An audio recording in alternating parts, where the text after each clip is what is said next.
Zamar Andre Nelson, OC, Terminator boy, had a passion for mathematics, according to a close friend. He had such a passion that he excelled greatly while in school. However, what led him down the path to want to become a gangster still remains a mystery. Hi again and welcome. This is Links Below 7 TV. Let's talk, and we'll be right back after this break.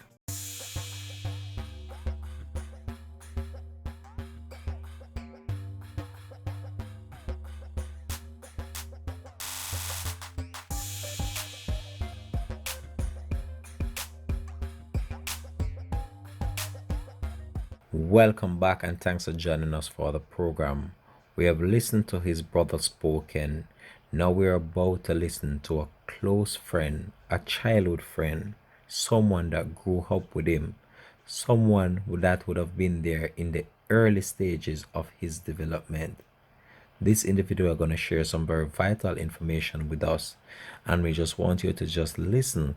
Let we dig deeper into the life and background of Terminator Boy. So, a female companion who claims to be a childhood friend of Zamora Nelson, and Zamora Nelson was one of 6 individuals taken out by security forces in Effortville, Maple, Clarendon in the wee hours of Saturday night into Sunday morning, state that he was an individual that looked like he had a bright future ahead of him.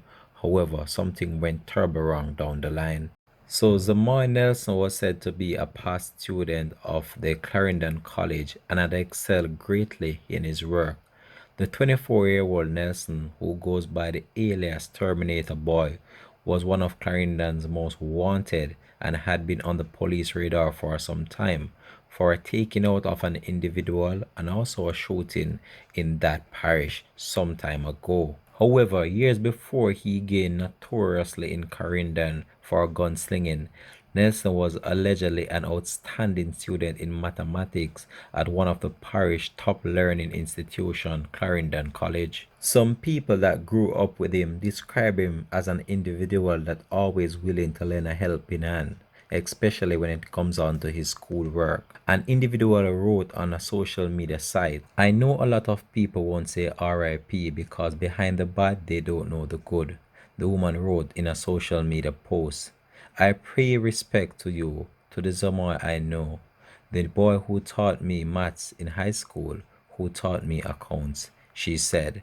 In the heartfelt post, she went on to suggest that the inadequate guidance as a child led to Nelson choosing a life of crime, and this might have what led to his demise. Terminator Boy, or Zamar Nelson as you know him officially as, he did not grow up with a gold spoon in his mouth, and he had many challenges that he faced, and he confided in a friend, and the friend stated, "No one knew the life that he went through as a kid, and I am happy you confided in me to tell me your story. While I am sad you chose the wrong road to go down, I wish you had chose to go to college. I wish you had better guidance because you had such a brain on you. Even your teachers knew about this," she said. The post was posted to a popular social media site and liked by many, but also sparked a public backlash against the female as well. One individual, in responding to the post of the close childhood friend of Zamora Nelson, OC Terminator Boy, wrote, "One question, did you at any point in your time try to help your friend out of the situation? Did you at any time tell him that he could be killed by the lawman or his cronies?" One person asked to the post. That was a question that was asked in response to the post that the female did online. A number of individuals sparked a public backlash online, with at least 2 accusing the female of protecting a criminal. Another individual, in responding to the post made by the female, said that she was part of the problem. She knew he was a wanted man and did not do anything to help the problem. Maybe if you had reported him, he would be in jail and not dead, one person wrote. Nelson and 5 other men were taken out in what police said was a violent shootout that lasted for more than an hour in the volatile community of Effortville in Maple, Clarendon on Sunday morning. The men were cut down during a joint military police operation in the volatile community of Effortville in Maypen, Clarendon. So this was just what a friend had to say about Zamora. She grew up with him in the early part of his life. They went to school together, and this individual would have been there at the time in his life when he was developing and at the time when he was on that positive part. But somewhere down the line, something went terribly wrong. And we can't say and we cannot even assume what we believe went wrong. But he opted onto a different train and he decided to go down this path of wanting to become a thugs. And a thugs he did become because at the point in time when he was listed as a person of interest by the police, he was wanted for a murder and he was also wanted for a shooting incident which took place in the parish. But these individuals, they were all young individuals, age ranging from around 18 to 29 years old. They don't pass that age, and this age range right now is an age range that is causing much of the problem that the country is faced with. But I wonder what happened to these individuals. What could have led them to want to become a thugs, especially in a time such as this? He had subjects, he had his career planned out for him. Why did he not venture onto this? Did he lack spiritual values? Did he lack moral support by the families? What really could have led him down this path still remains a mystery. And as we looked on what transpired over there in Clarendon, it still puzzles many as to what led these individuals to choose this path of criminality and what led to them wanting to be a part of that type of lifestyle.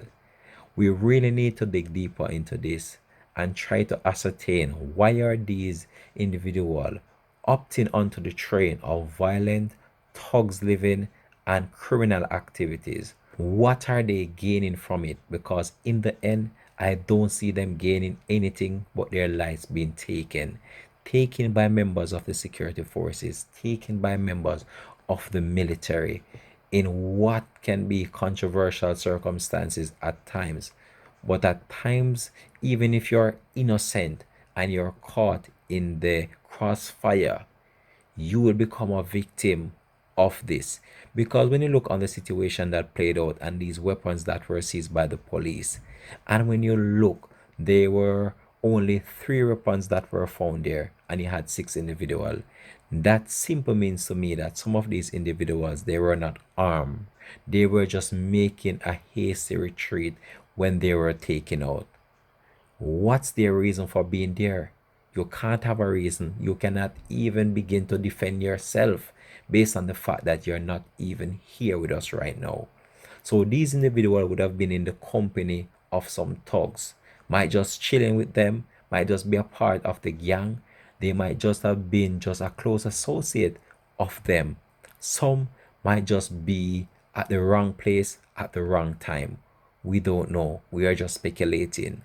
But when we look on and we saw what happened over there in Clarendon, this situation could have been far worse. Many more lives could have been lost based on the fact that they put up a fight against the security forces and the fight was then returned. And at the end of the day, the security forces were the one that overcome the entire proceeding. And it's a difficult situation. I can't just imagine right now how the families of these individuals, what are they going through, especially if they had tried to help them out of the situation and they refuse to venture on the part of accepting that help. It's not going to be easy for them. It's going to be a difficult time. And I know that they have tried, many of them, because I've listened to voice note, I've listened to other individuals spoken about them.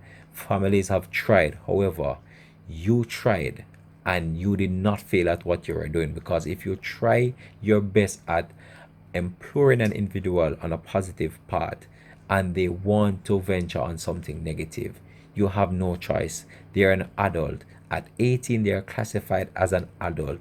They are able to make their own decision. They are able to direct their own path. They are able to direct their own destiny. And if they choose to be a thug or be a bad man or be a gangster, that's up to them at the end of the day. There's nothing you can do. And you can try from now until next year. You will not change them because that's just the mindset that they have. And they see this as an easy way out in order to get what they want in life. And they will do all what it takes in order to be a part of that type of lifestyle. But what happened in Maple and Clarendon is such a sad situation. 6 individuals lost their life tragically just because they chose the wrong path, and the wrong path led to their demise. This has been Links 007 TV. Let's talk. And I believe I'm going to leave this one here for now. Thanks for watching. We ask you again, please remember, like, share, subscribe to the channel so you're notified whenever we post new videos. Have a blessed and productive day.